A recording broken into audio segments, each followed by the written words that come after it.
Hi hello மக்களே, welcome back to our channel. இன்றைக்கி வீடியோவில் நம்ம என்ன பார்க்க போகிறோன்னா, இந்த வெயிலுக்கு ஏற்ற ஃபுட்டு தாங்க. அது கேழ்வரகு மாவு கூழ் தாங்க. அதான் வாங்க வீடியோக்குள்ளே போகலாம். என்னென்னா, முதல்ல அதுக்கு தேவையான நம்ம ராகி மாவு. நீங்கள் உங்ககிட்ட ராகி மாவு வீட்டில் இருந்துச்சு, இல்லை கடையில் வாங்கினாலும் வாங்கிக்கோங்க. நாங்கள் 2 பேருக்கு ஏற்ற மாதிரி சொல்கிறேங்க. இது வந்து 1.25 அழகு ராகி மாவு எடுத்துக்கோங்க. நாங்கள் அப்படி எடுத்துக்கிட்டு அதை வந்து நல்லா ஜலிச்சுட்டு, அதுக்கப்புறமா இதை வந்து ஃபஸ்ட்டு நம்ம தண்ணி ஊற்றி கரைச்சி வச்சுக்கணுங்க. நீங்கள் கரைக்கணும் எப்படின்னு பார்த்தீங்கன்னா, ரொம்ப தண்ணியாகவும் கரைக்கக்கூடாது, கெட்டியாகவும் கரைக்கக்கூடாது. நம்ம பஜ்ஜி போடும்போது ஒரு பதம் வரும் இல்லையா, அந்த பதத்துக்கு நம்ம கரைச்சி வச்சுக்கணுங்க. இப்போ நீங்கள் இன்றைக்கி கரைச்சிங்கன்னா நாளைக்கு தாங்க காச முடியும். ஸோ நாங்கள் இன்றைக்கி காசுறேன்னு இன்றைக்கி கரைச்சிட்டு அடுத்த நாள் காசுனாங்க. ஸோ அதை வந்து ஒரு நாள் புளிக்கணுங்க. நல்லா புளிச்சாதான் அந்த பொங்கி வரும்போது அந்த உடைய நல்ல புளிப்பு தன்மையோட கூழ் நல்ல டேஸ்ட்டாக இருக்குங்க. இந்த ராகி கூழ் வந்து ரொம்ப ரொம்ப உடம்புக்கு நல்லதுங்க. இது எல்லாருமே குடிக்கலாம். இது பெரியவங்க தான் குடிக்கணும், குழந்தை தான் வயசானவங்க தான் குடிக்கணும், சுகர் பேஷண்ட் தான் குடிக்கணும் அப்படிலாம் கிடையாது. எல்லாருமே குடிச்சிங்கன்னா ரொம்ப ரொம்ப ஹெல்த்தி. இந்த வெயிலுக்கு உங்களுக்கு உஷ்ணத்தை தணிச்சு உங்கள் உடம்பு ஆரோக்கியமாக வச்சுக்கோங்க. சுகர் வராமையும் தடுக்குங்க. இது எல்லா தேவையான கால்சியம் சத்து நம்ம கேழ்வரகுல இருக்குங்க. அதுவும் முக்கியமாக பெண்களுக்கு. பொதுவாகவே பெண்களுக்கு கால்சியம் சத்து ஒரு 35 ஏஜுக்கு மேலே கம்மியாக இருக்குன்னு டாக்டர் சொல்கிறாங்க. ஸோ நம்ம அது தேவையான சத்து இதில் தாங்க இருக்குது.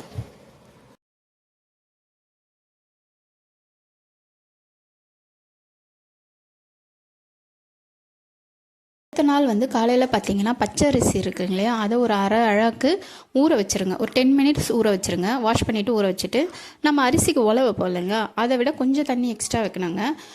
ஓகேங்களா. இந்த பாத்திரத்தில் நான் 3/4 கிட்ட தண்ணி வச்சுருக்கேன். ஸோ நல்லா கொதிக்கிட்டேங்க. கொதித்த பிறகு நம்ம அரிசிக்கு எப்படி சாதம் வடிக்கிறதுக்கு எப்படி கழுவி போடுவோமோ கழுவி போட்டுருங்க. உலை இதுமாரி கொதிக்கும் போது அந்த அரிசியை கழுவி போட்டுருங்க. இது என்னென்னா, நாங்கள் உங்களுக்கு ஒரு 3/4 பதம் சாதம் வேகணுங்க. வெந்த பிறகு தான் நம்ம அந்த கரைச்சி வச்ச மாவை எடுத்து ஊற்றணும். ஓகேங்களா. அப்போ வேகணும். இது கொஞ்சம் ஓரளவுக்கு நல்லா 3/4 பதம் வெந்த பஞ்சு மாரி வரும்ல, அந்த அளவுக்கு வெந்துடணும். 3/4 பதம் வெந்த பிறகு நம்ம அதுக்குள்ளே அந்த கேப்பில் என்ன பண்ணோம், நம்ம நேற்றே கரைச்சி வச்சிருந்தோம் இல்லையா, அந்த மாவை எடுத்துக்கணும். அதில் உங்களுக்கு ஓரளவுக்கு தண்ணி, இந்த தண்ணியை கூட ஊற்றி கொஞ்சம் கரைச்சி வச்சுக்கோங்க. இந்த பாருங்கள், நேற்று நான் கரைச்சி இதுமாதிரி தட்டு போட்டு மூடி வச்சிட்டேன். எப்படி அந்த புளிச்சு இருக்குது பாருங்கள், இதான் புளிச்ச தன்மை சொல்கிறது. இதுமாதிரி புளிச்சு மேலுக்கு வந்திருக்கும். இந்த மாவை நீங்கள் வந்து கொஞ்சம் தண்ணி ஊற்றி கரைச்சிக்கோங்க. ஏன்னா நம்ம அந்த ஊற்றும் போது அப்போ நம்மளுக்கு இந்த சாதம் ஓரளவுக்கு வெந்த பிறகு அதை கரைச்சி ஊற்றணுங்க. அதனால் கரைச்சி ரெடி பண்ணி வச்சுக்கோங்க. ஓகேங்களா. உங்களுக்கு ஒரு இது வேணால் உப்பு கொஞ்சமாக வேணால் போட்டுக்கோங்க. ஆனால் நாங்கள் கரைக்கும் போது தான் உப்பு போடுறது, இப்போ போடுறதே இல்லை. இது வந்து எங்கள் மாமியார் தான் எப்போவுமே காசுவாங்க. இந்த வாட்டி நாங்கள் ட்ரை பண்ணலாம், ஏன்னா அவங்க ஊருக்கு போயிருக்காங்க. எங்கள் வெயிலுக்கு வேணும்னு அப்போ ஹஸ்பண்ட் என்ன சொன்னார், காசுலாம் நம்மளே கேட்டுன்னு எங்கள் மாமியார் கிட்ட அளவு கேட்டு காசுனவங்க நாங்கள் 2 பேரும் சேர்ந்து. பாருங்க எப்படி அது புளிச்சு நல்லா மேலுக்கு வந்திருக்கு நுரைச்சி.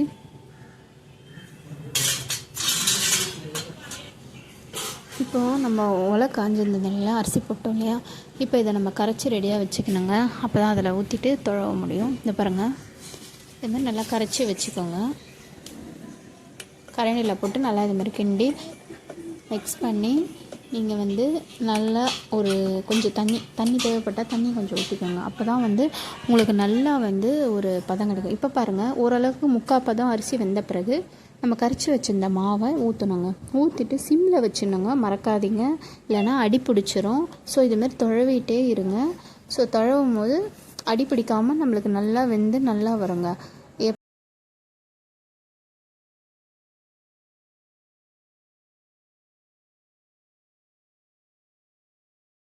நீங்கள் லைட்டாக தொழவி விட்டுட்டு சிம்மில் வச்சிடணும். சிம்மில் எவ்வளோ நேரம் வைப்பீங்கன்னா 20 நிமிஷம் சிம்மில் வைக்கணுங்க. ஸோ 20 நிமிஷம் வைக்கும் போது உங்களுக்கு அது ஒரு 2 நிமிஷத்துக்கு வந்து பபுள்ஸ் ஏறி இறங்கும். அப்போ நம்ம திருப்பியும் தழவி விடணும். அப்போ அது மாதிரி கலரி விடும் போது அடிப்பிடிக்காமல் எல்லா பக்கமும் ஈக்குவலாக வேகுங்க. இது பாருங்கள், இதுமாதிரி நல்லா தழவி விடுங்க. ஓகேங்களா. அப்போ பாருங்கள், அந்த ஒரு பதம் பாருங்கள் எப்படி வருது, திருப்பி உள்ளுக்கு வருது, மேலுக்கு போகும், மேலுக்கு வருது, உள்ளுக்கு போகும். ஸோ இதுமாரி 20 நிமிஷம் அடுப்பு சிம்மில் தாங்க இருக்கணும். ஸோ இதுக்கு 20 நிமிஷத்துக்கு நம்ம பொறுமை காக்க வேண்டும். பொறுமையாக பண்ணிவிடுங்க. இதை பாருங்கள் எவ்வளோ சிம்மில் வச்சுருக்கேன். பாருங்கள் அந்த பபிள்ஸ் வருது பாருங்கள், அப்படியே அடங்கும், திருப்பி ஏறும். இதான் இதோட ப்ராசஸ்ங்க. ஸோ இதிலே வெந்துருங்க. இதில் வெந்த பிறகு நம்ம வந்து உடனே குடிக்கக்கூடாதுங்க, ஓகேங்களா? ஆற வச்சிடணும், நல்லா ஆற வைக்கணுங்க, ஓகேங்களா? நல்லா ஆறின பிறகு தான் நம்ம தேவையானது கொஞ்சம் எடுத்து வச்சுட்டு உங்களுக்கு அடுத்த நாளைக்கு தேவையான இதுவை மீதியை எடுத்து நல்லா, அதாவது நீங்கள் ஒரு 8 hours கிட்ட நல்லா ஆற வச்சுருங்க. ஆறணும், நல்லா கம்ப்ளீட்டாக ஆறின பிறகு தான் இன்றைக்கி குடிக்க வேண்டியதை எடுத்து வச்சுட்டு மீதி எடுத்து ஃப்ரிட்ஜில் எடுத்து வச்சுருங்க. 2 நாளைக்கு நீங்கள் குடிக்கலாம். ஸோ நாங்கள் என்ன பண்ணோம், 3 நாளைக்கு குடித்தோம். இது எங்களுக்கு 3 நாளைக்கு வந்துச்சு நல்லா தாராளமாக. இது கூட நீங்கள் என்ன பண்ணுங்கள், சின்ன வெங்காயமும் போட்டுக்கலாம், இல்லை பெரிய வெங்காயத்தை குட்டி குட்டியாக நறுக்கி போட்டு உப்பு உங்களுக்கு எவ்வளோ தேவையானமோ அப்போ அந்த நேரத்தில் கொஞ்சமாக எடுத்து வச்சுன்னு உப்பு போட்டு வெங்காயம் போட்டு தயிர், முக்கியமாக தயிரை ஊற்றி கரைச்சி குடிச்சிங்கன்னா அது போல் ஒரு டேஸ்டியான ஹெல்த்தியான பிரேக்ஃபாஸ்ட்டோ இல்லை லஞ்சோ கிடையாதுங்க. உண்மையாக சொல்கிறேங்க, ஒரு அமிர்தம் மாதிரி ஒரு சூப்பராக இருக்குங்க. நம்ம என்ன தான் பிரியாணி சாப்பிட்டாலும் இதை குடிச்சிட்டு பாருங்களேன். நான் என்ஜாய் பண்ணியிருக்கேன். நான் சென்னையில் தான் இருக்கேன், பட் சென்னையில் இருந்தாலும் இது எங்கள் மாமியார் வீட்டில் செஞ்சும்போது, இதுக்கு முன்னாடியே நான் சின்ன வயசில் எங்கள் சைல்டுஹுட் ஃப்ரெண்டு வீட்டில் கொடுக்கும்போதெல்லாம் குடிச்சிருக்கேன். அப்பயும் ரொம்ப என்ஜாய் பண்ணி குடிப்பேன், எனக்கு ரொம்ப பிடிக்கும்.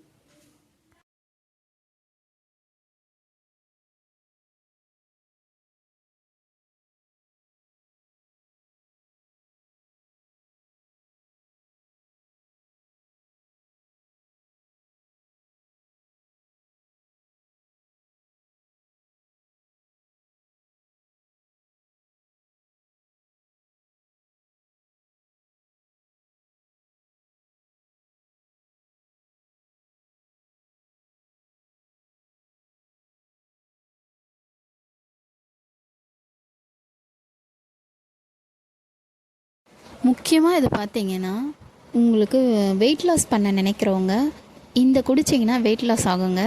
ஆனால் உங்களுக்கு தேவையான ஸ்ட்ரென்த் கிடைச்சிரும், கால்சியம் சத்து எல்லாமே கிடைக்குங்க. இது வந்து ஃபார் ஹெல்த்திங்க. கூடாது. ஸோ நீங்கள் தாராளமாக தேவையான ஸ்ட்ரென்த்து கொடுக்கும். நீங்கள் ஆக்டிவாக ஜாலியாக என்ஜாய் பண்ணி ஒர்க் பண்ணலாம். எனக்கு இந்த வெயிலுக்கு குடிச்சிட்டு இருக்கும்போது அந்த ஹீட்டே தெரியாமல் இருந்ததுங்க, அவ்வளோ நல்லா இருந்துச்சு. இப்போ திருப்பி நான் காசணும், எனக்கு காலியாகிடுச்சு. ரொம்ப ரொம்ப ஹெல்த்திங்க. நீங்கள் மோர் அந்த தயிர் ஊற்றி கரைச்சி குடிக்கும் போது இன்னும் சூப்பராக இருக்கும். உங்களுக்கு அடிஷ்னல் வேணுன்னா கருவாட்டு குழம்பு வச்சு சாப்பிட்லாம், இல்லை ஊறுக்காய் தொட்டு சாப்பிட்லாம், இல்லை புதினா சட்னி வச்சு சாப்பிட்லாம். அது உங்கள் விருப்பங்க. ஹெல்த்தியாக சாப்பிடும், ஹெல்த்தியாக இருப்போம். இந்த வீடியோ உங்களுக்கு பிடிச்சிருந்தா லைக் அண்ட் ஷேர் பண்ணுங்கள். மறக்காமல் நம்ம சேனலுக்கு சப்ஸ்கிரைப் பண்ணுங்கள். கூடவே பெல் ஐக்கானை ப்ரெஸ் பண்ணுங்கள்.